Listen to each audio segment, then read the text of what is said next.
ఇక ఆంధ్రప్రదేశ్లో శాశ్వత రాజధానిగా అమరావతికి చట్టబద్ధత బిల్లు లోక్సభ అయితే ఆమోదించింది. ఇక ఇష్యూకు సంబంధించి మరిన్ని డీటెయిల్స్ మా ప్రతినిధి హరికృష్ణ లైవ్లో అందించడానికి సిద్ధంగా ఉన్నారు. హరికృష్ణ. Thank you. మొత్తానికి చూసుకుంటే ఆంధ్రప్రదేశ్ కళల రాజధానిగా ఉన్నటువంటి అమరావతికి ఎట్టకేలకైతే చట్టబద్ధత కలిగిందని మాత్రం చెప్పుకోక తప్పదు. లోక్సభలో ఈ రోజు ఆమోదం పొంది ఇక్కడి నుంచి పెద్దల సభ అయినటువంటి రాజ్యసభకు, అక్కడి నుంచి కూడా రాష్ట్రపతికి వెళ్లి ఒక గజెట్ రూపంలో కూడా ఆంధ్రప్రదేశ్ రాజధాని అమరావతిగా ప్రత్యేకత సంతరించుకోబోతున్నటువంటి తరుణంలో ఇప్పుడు ఆంధ్రప్రదేశ్ వ్యాప్తంగా పెద్ద ఎత్తున సంబరాలు జరుగుతున్నాయని మాత్రం చెప్పుకోక తప్పదు. అయితే దీనికి సంబంధించి ఇప్పటికే కేంద్ర ప్రభుత్వం నుంచి ఆంధ్రప్రదేశ్ ప్రభుత్వానికి అంటే కూటమి ప్రభుత్వానికి స్పష్టమైనటువంటి హామీ వచ్చింది. ఈ నేపథ్యంలోనే ప్రత్యేక అసెంబ్లీ ఏర్పాటు చేసి అక్కడ తీర్మానం చేసి తమకు పంపాలని చెప్పేసి కేంద్ర ప్రభుత్వం చెప్పినటువంటి నేపథ్యంలో 28వ తేదీన ఆంధ్రప్రదేశ్ అసెంబ్లీని అత్యవసరంగా సమావేశపరిచి అక్కడ 5 గంటల పాటు 23 మంది శాసన సభ్యులు ఆంధ్రప్రదేశ్ అమరావతి రాజధాని ఆవశ్యకతను ప్రత్యేకంగా వివరించి అక్కడి నుంచి కూడా పూర్తిగా అందరూ ఆమోదించి కేంద్ర ప్రభుత్వానికి పంపడం జరిగింది. ఈ రోజు పార్లమెంట్ లో దగ్గర 2 గంటల పాటు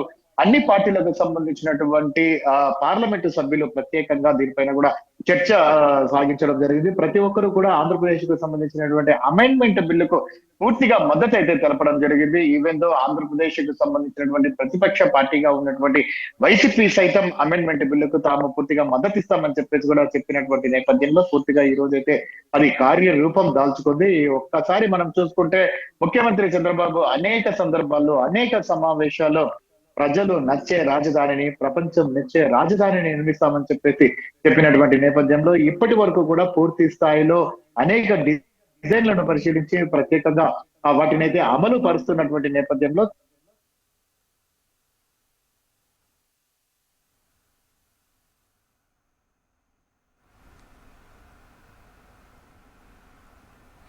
థ్యాంక్ యూ హరికృష్ణ.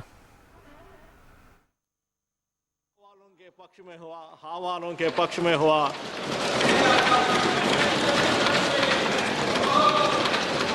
विधेयक पर विचार करने हेतु प्रस्ताव को स्वीकृत किया गया है।